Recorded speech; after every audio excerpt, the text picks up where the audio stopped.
Hi, Mark. Mark. Hi, Mark. Mark. Hey, Mark Halley. The Mark Halley Show. How did you do it and why? Hey, this is Mark Halley. It's the Mark Halley Show. Today we got Glenn Sacco again with us. And what we call it is a Glensipode. Glenpisode, which I don't like. Glenpisode. Yeah, it sounds bad. Mark and Glenn's super fantastic happy hour. There we go. We're just going to shoot the shit here for a little bit. Yeah, I got a game. Oh, fuck. A game. Well, it's not a game, but it's in the life of a salesperson or in the world of sales and business. I have a list of things, and I want you to tell me if you think these things are overrated or underrated. Okay. All right. I'll do that. So this game is, let's get it straight. Mm-hmm. Go ahead. Say it again. Yeah, and again, it's not complicated. So I'm going to give you a thing. Okay. And for a salesperson, like if you're running a sales group, I say, hey, I'm going to give you this guy and he's got this attribute or that attribute. Or if you're a sales guy, I'm going to say, hey, your organization has this department or that department. And you're going to tell me, is that an overrated thing or an underrated thing? All right, go for it. So like in a salesperson, like you're hiring a Okay. salesperson, charisma or that personality, gift of gab, is this overrated or underrated in a salesperson? Overrated. I totally agree. Because Now, please say more. Say more. The reason I think it is that people who can talk well and can attract people, yeah, that clearly that's a significant ingredient. I have it. I think you have it. Yeah. But that's a commodity. There's a shitload of them. Now, it's like when you're playing sports, the guy who comes out and can do all the fancy shit, but then when the game starts, he's a pussy. It's like, oh, so once the game starts, Yeah. he hasn't done the real shit. And when you're getting into sales, to me, oh yeah, great, he's got charisma. Okay, but is he any good? Yeah. Can he dig in and get his shit done? And that's where most people fall down. They just can't. It's so funny because I didn't know what you were going to say because and as a guy who I think leans on it too much sometimes, my chattiness, and when I was young and didn't know anything, it was a benefit. I mean, like you said, it's absolutely a benefit, but if it's not backed up by blocking and tackling, you're useless. You're not going to sell anything. You're a guy who can get an appointment, but you can't get a sale. No. And how many guys do we know? Like I was running through the Rolodex in my head of guys in our lives that we've either worked with or competed against who we know from a personality standpoint, they're not only not charismatic, they're unlikable, but they're successful salespeople because in the end, they're doing their homework. They're delivering. Yep. They're not lying or they're lying effectively, but they know their product, they know what their customer needs, and they're delivering it to them in a no bullshit fashion, and they're winning sales. And I always think like people like, oh, and I've got some guys like this now who they're very, they're all about the relationship. And I try to stress them like that is great and that's important and that's a real gift you have. But don't sleep on this side of it because that gets you in the door. Yep. And nothing more. And then yes, because once you, I mean, I used to think to myself when I'm selling or trying to sell people, whatever it is I'm doing, I want it to be when that guy puts his head down, that guy or gal puts his head down at night, they're not worrying about the thing I'm giving them. Right. I'm going to call you in the morning. I call you in the morning. Even if they say, call me in the morning, I want an update, and I don't have an update, I call them and say, I don't have an update. I want that guy to be trained. Mark will call. Mark will give me. Yes. And that. I can rely on him. I can rely on him. And that, once that, and you don't have to have charisma to get that. No. If you're a resource, like if your customer thinks, hey, I have a question either about the market, the product, the industry, like I can call him and he knows what's going on. I don't necessarily care if I want to, that old thing about you vote for a president because you want to have a beer with him. Yeah. I get that in the world of casting votes and popularity contests. But in the world of business, I'm much more interested. Can you get me the information I need? Can you get me the shit I want? Like if I call you, am I going to hear something? Like there's this woman I used to work with who was a customer of ours. She was at a coffee company in New York for years, and now she's a consultant to specialty coffee companies. I never comment on LinkedIn. I just don't do it because I feel like a lot of it's disingenuous and I don't want to be one of those guys. But she is constantly now posting these, I mean, I guess the best thing to say they're observations about business and marketing in the specialty coffee industry. And every time I read, I'm like, my God, that is so smart. And I've learned something from reading it. So I just typed a little comment to her. I said, I got to tell you, her name's Darlene. I'm like, Darlene, every time you post, I learn something. Please keep posting. And I hadn't talked to her in years, and she just came back very nice. Like, hey, stranger, long time no. But the bottom line is, she's doing the thing we're talking about. Yep. Like, now she happens to also be a very enjoyable person, but if she had the personality of a snail, the shit she's putting out there is valuable to people trying to run a specialty coffee business. So people are looking to her because you can see just from her LinkedIn, she's getting tons of activity. Well, I mean, you get people who, and that's another thing about length of time. Yes. She's got her 10,000 hours. Yeah. You don't go into a market. And I do think one of the things that, everybody can bitch about, Gen Z, this, that, the other thing. I'm not. If somebody wants to have a more balanced life, let's say, that's fine. I don't have any problem with that. But as long as you understand that there are other people who are allowing that balance to not be so balanced, because they're young, they're going to work their balls off, or whatever you would say for a woman. But anyway, there are people out. People are out there working their tail off. Yeah. And if you want to, and truly, if you are happy with ultimately having a life that is divided between pleasure and work and things you want to do, great. Okay, so I would say though that person is not going to have a lot of financial success. You short-circuited my list a little because you go for it. Let me hear. Because you did the work-life thing now. Go ahead. I want to hear it. I was going to save that because I almost thought it was a separate topic, but that's like a very hot thing now. The work-life balance thing. What do you think about it? Well, so again, we'll go to our overrated, underrated rankings. Fine. But so work-life balance now, it's funny because we definitely have come through a time in recent years, maybe a decade now, where it was like work-life balance is more important. There's no more of this sleep in your office is not cool, neglecting your family, blah, blah, blah. And I have tried to manage more towards that. Now, recently, like in the last couple of months, I've seen multiple articles now, like in the New York Times, the Wall Street Journal, op-eds and articles where people are saying, screw that. Don't you put, like a guy who went, the reason I called this guy went to the school I went to, Miami of Ohio. And he's like, no. Like, I literally don't exercise. I don't sleep like I know I'm supposed to, but I'm only going to do that for this 5 or 10 year period in my early 20s. And I'm going to get so rich, but don't give me work-life balance if you want to be successful and live the way you want to live in our society. No. You give me work-life balance, then be happy with a meager existence or a kind of check-to-check, hand-to-mouth existence. And I've seen a couple of articles like that. So I ask you, a guy who worked very hard and kind of did the thing these guys are talking about, is work-life balance overrated or underrated? Well, let's say this. It's a constant battle. I think it's first off. That's a cheat. You're cheating. Okay, I think it's overrated. In the end, I think that as you get older, you realize you got a certain number of years, and you think it's a long time.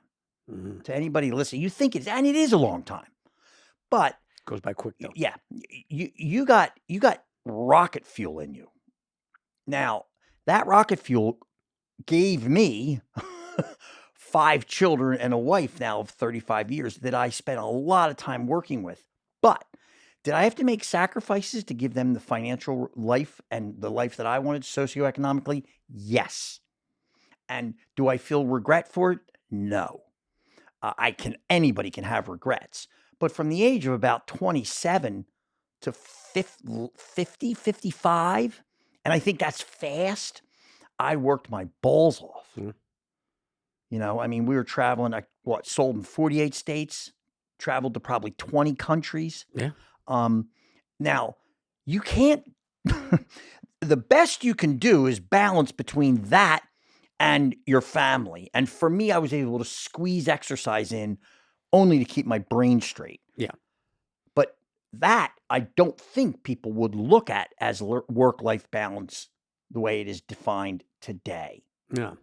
Yeah, agree. We're in violent agreement on this one, in that I think the way it is defined today, this idea of, I'm only going to give this much to my work, and I'm going to, it's a pie chart. It's going to be either exactly 50-50 or actually the life part is going to be bigger.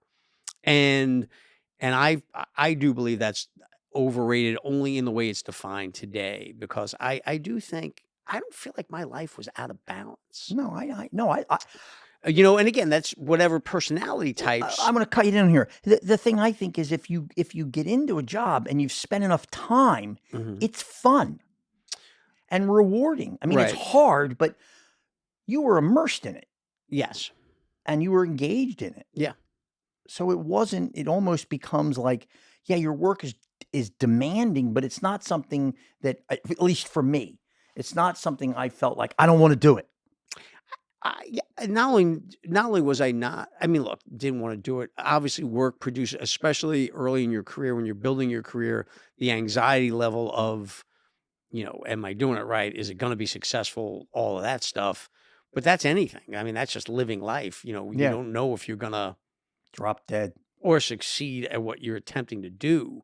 But I would almost argue, I think it made me more balanced in that I do really appreciate now, with still probably slightly less than half my life to go. Like, I'm much more appreciative of my time with my wife, my daughters, whatever. And I'm obviously able to enjoy it a lot more now because I was successful, because I did kind of, my pie chart was uneven. Yeah. I won't say unbalanced, because again, I don't feel like my life was out of balance or I'm out of balance. And that's, I think, the problem with when I say overrated, underrated. I would almost argue, I think our argument is the definition that people have now of work-life balance. I don't know if even they know what they're talking about. No, I don't think so either. And I think that I don't blame them. One of the things I say about that is, hey, we made them. Yeah. We're the parents. Yeah. So, we're casting stones, but we allowed this to develop, if it's a bad thing. And in my mind, I don't know if it's a bad thing. I think, candidly, what I think is there's people who are coming into this country who are first generation, and they are kicking ass.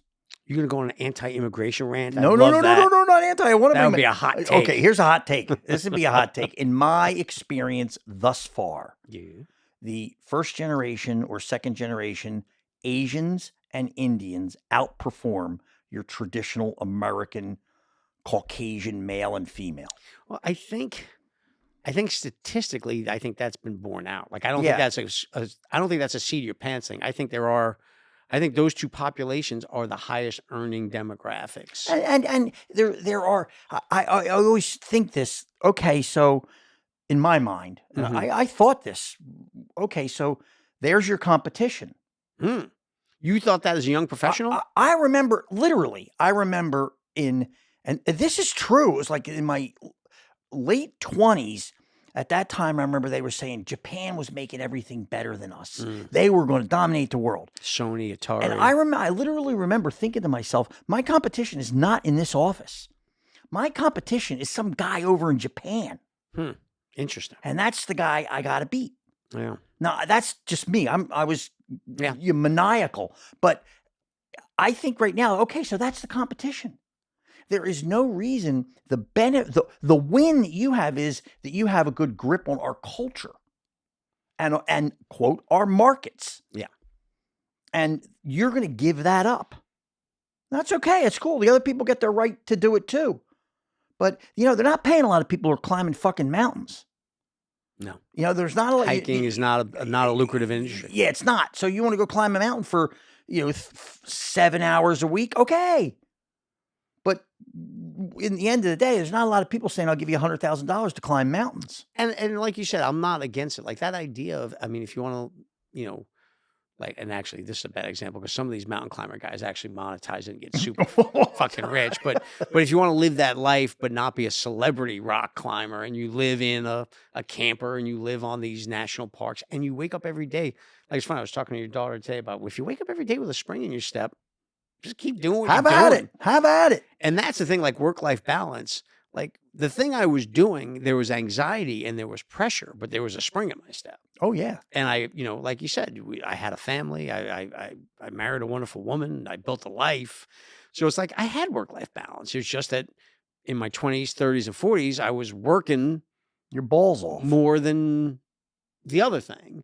But, I would argue my wife, work-life balance, who now she has her own business, but at that time she was lifing more than working because Yeah. she had the kids. Which was effectively work. But what I'm saying is, again, that's why I think the definition of it is screwed up. Yeah. Now I will say one reward that came of it is I was sitting around. You got really rich. Or it was just 2 rewards. Okay. 2 rewards were I got really, really rich. Not really, but Really. I'm not paying for the studio today, folks. All right, I'm sorry. Well, anyway, listen. Go ahead. I'm hanging out in Boise with a couple of my. I just had my second grandchild, so it's pretty cool. Yep. And I'm out there, and my second daughter.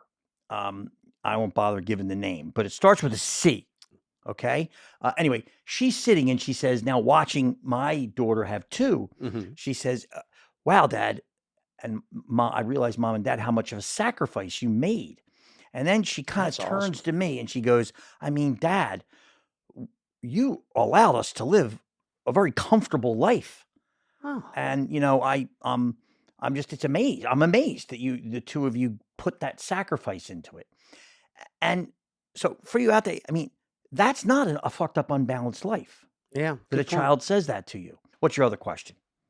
You want to do another overrated, underrated? Yeah. All right. Yeah, because that was the last one because I thought that was its own topic because it's become a hot topic. Mark. Okay, overrated, underrated. But overrated, underrated now in the world of business. And you've run a business, you've worked for businesses. So a congenial or friendly work relationship between your sales team and your support team. Overrated or underrated? Okay, so let me reframe this. So like your customer service people and your sales people, if they get along really well, like if they have this great respectful, like they're really digging for each other, they love each other. You're tilting your answer. Overrated or underrated? It's like answer the question. I think it's overrated because. You're allowed. The because is the whole point. Okay, because it is inevitable that the person who is in customer service, by the nature of who they are, they're going to be in conflict with the people who are in sales. Case in point, if you have somebody working in customer service and they want to be a salesperson, right?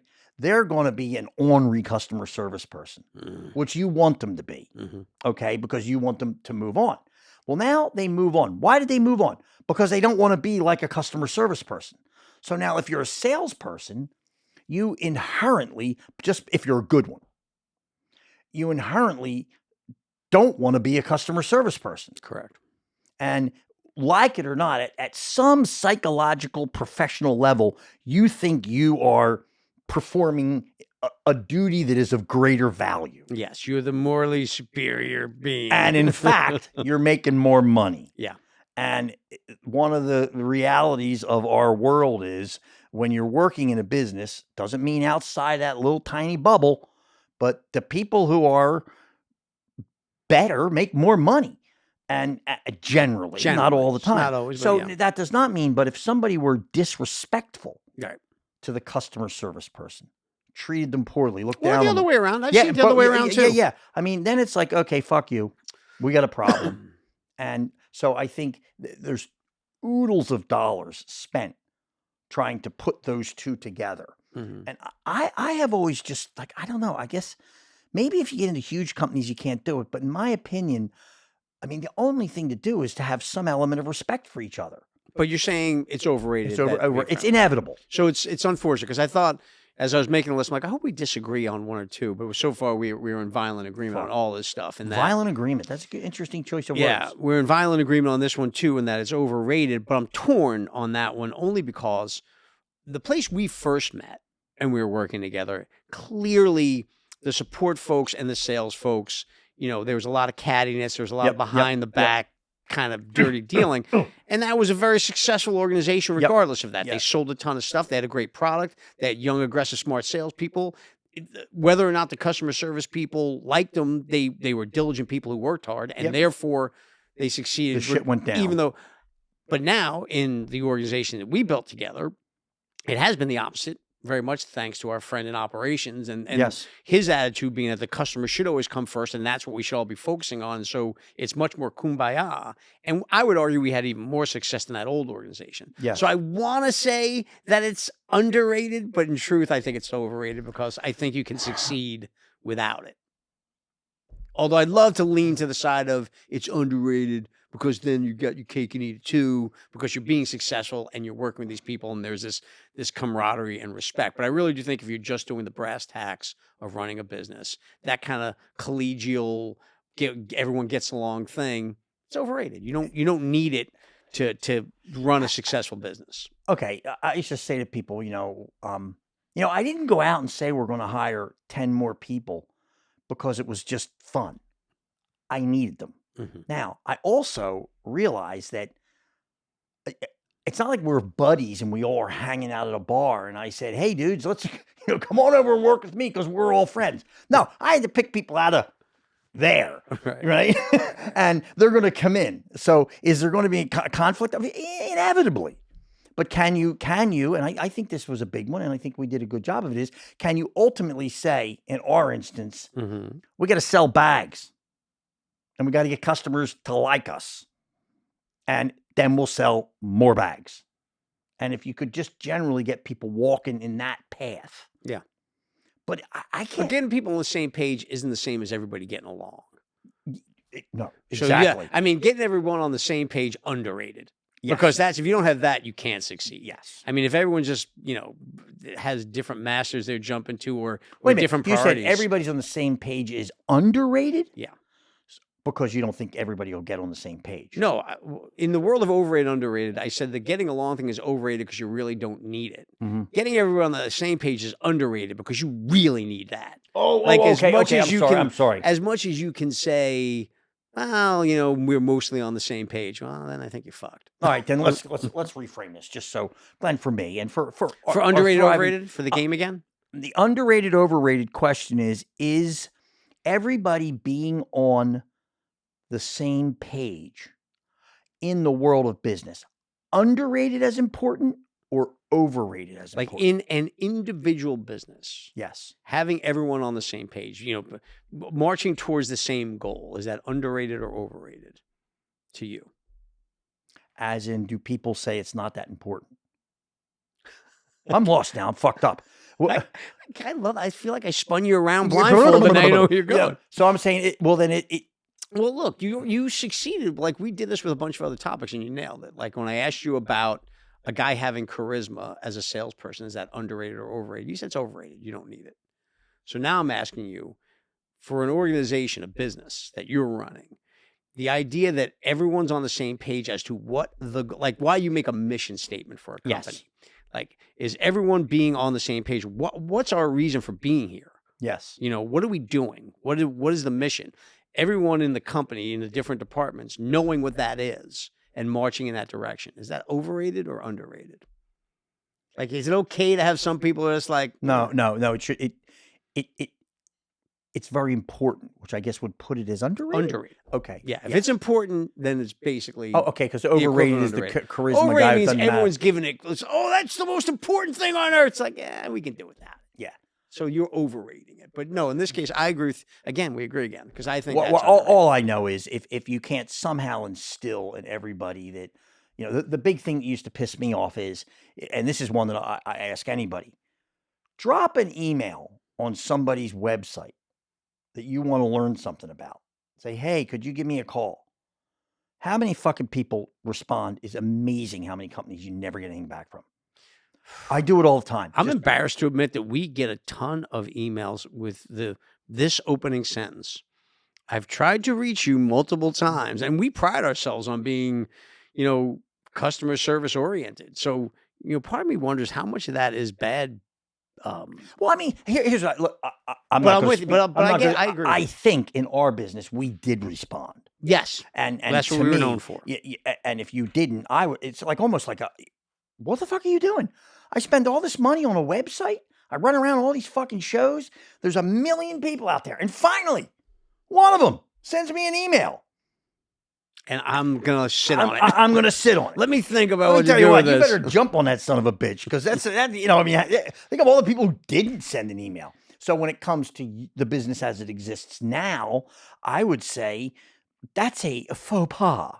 Yeah, and it's also, I think, a fact, unfortunately, of the digital e-commerce world. Sometimes, I mean, that could literally just be a glitch in the matrix. I mean, we have these websites with these email, and we have the distribution list, and I see all of them. Like every request that comes into one of our divisions of, hey, can I get pricing? Can I get a sample? Can I get this? Can I get that? Or I see all of them. And our guys are great. I mean, they jump on. They come in and they're, I don't know if it's what we did or they have it in them, but the stuff comes in and gets assigned. Give them a call and let me get that. You're assigned to Craig. We'll get him, and he's responding. Well, but there's still I would argue 2-3 times a month I'll see one. I've been trying to reach somebody, and so I don't know, maybe they're calling 800 number that doesn't exist anymore, and they're just finally they got to the email address that works. Let's say this. Hypothetically, mm-hmm. not relative to anybody. Let's just play. We're in a little world of hypothetical. Done. And you saw that email. Mm-hmm. Hey, I've been trying to get a hold of you. Yeah. How would you respond to the people who were supposed to respond to that?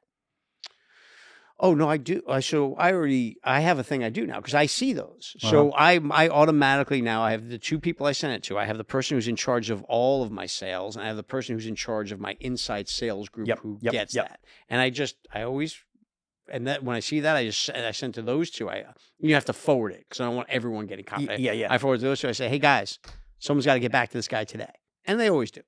Yeah, well, I mean that's good business. Yeah. I mean, some, and they're great. Like the 2 people I'm talking about, both of them, and they both are just like, yep, got it, boom. That's why I think it is a thing where they're either using an old email address or they're calling a number that doesn't exist. But I'm with you. There are times when I'm frustrated by salespeople. This new generation is appalled when you any sense of calling out poor service for some reason is now verboten.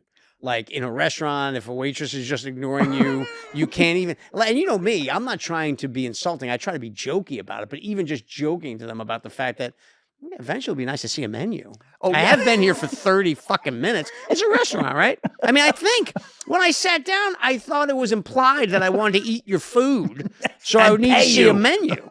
Unless, is it something that's like the Neuralink with Elon and you're just going to shoot it into my brain? So, and they get furious if I try to joke around about something. Mine get furious with this. Like a lot of times what I'll do is if somebody walks by my table and it's not my person. Oh, forget it. My girls go nuts. Dad, that's not our waitress. I know. I go like, hey, dude. And the guy comes over. I say, hey, we need some butter here. And I guess extra mustard? Yeah. And the guy does it. Right. But my girls will be like, oh my God, Dad, I can't believe that you do that. Although then to your girl's defense, I will see sometimes my waitress will now be out of snit, even though she's abandoned me for 15 minutes. I had this thing recently where I was literally, I didn't have the knife to cut my food. I was at a table of 8 people. No knife. I got a steak.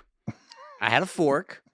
And this is honest. She forgot to bring the knife. Okay, that's cool. So I just said, hey, I don't have my knife. She walks away and she begins to strike up. She says, but then I see her. She is now at one of her other tables and she's chatting. And I'm watching my buddies eat their pasta and whatever. And finally, now thankfully my daughters weren't there because this would mortify them. I just got up and went to the busing station. Yeah. And got a goddamn knife. And I just said to the girl that I didn't say, hey, I asked her. I just said, I have a knife. And she gave me a knife. And then I went and I ate my steak. And the girl saw me and she got a little apologetic. But I'm like, yeah. Steak and knife, these are important. I have no way to get into that unit without that knife. That's the key. The knife is the key to the door of the steak. So here. I get that way too. And if my daughters were there, they would have been very upset that I actually got up to get my own. Do it. I do it. I'll go up and get it if I want a soda. That nobody comes to get it. You're out of line. I go. You drink too much soda too. Soda's poison. That doesn't count. But I'll just get up and go to the bar. I'll say, hey, can I have a soda? And then the dude does the same. Or the one where they're walking around a restaurant and you're hoping the dude's going to turn to you. Catch your eye. Yeah. and the fucker never turns around. They are maestros at avoiding eye. That's always gets me when because literally they're like turning right towards me, but somehow they do like this walleye thing where you don't know where they're looking, and they're like, "Wait a minute, I'm right here." That's when you just grab the next young 16-year-old that comes by. I do think that it's going to work itself out. Either we're going to drop dead, and there's going to be a whole new way of dealing with wait staff that is not the way we do it. Here's a question I have. Yeah. This was one I posed to my my one daughter. So there's a new generation that comes in, right? And for me and my generation, and I think it's good in most ways that there's more acceptance of whatever, gay, LGBTQ, all that. Okay, Things that would have been considered untraditional or out of the norm, there's way more acceptance. they're trip you My out. kids, it doesn't even faze them. No, doesn't phase them at all. Yeah. And I try not to let it phase me, but you get 12 years of Catholic school beat into your brain. There's something way in the back of your head that is just kind of, you're like, shut up. But it's there. So anyway, I say to my daughter, the next generation of teens, their job is to come along and knock you off your socks. They're going to do something, You're saying to them about what's coming behind Yeah, because that. ours was drugs. Freaked my parents out. Okay. Right? Oh my God, they're doing drugs. They're all going to die.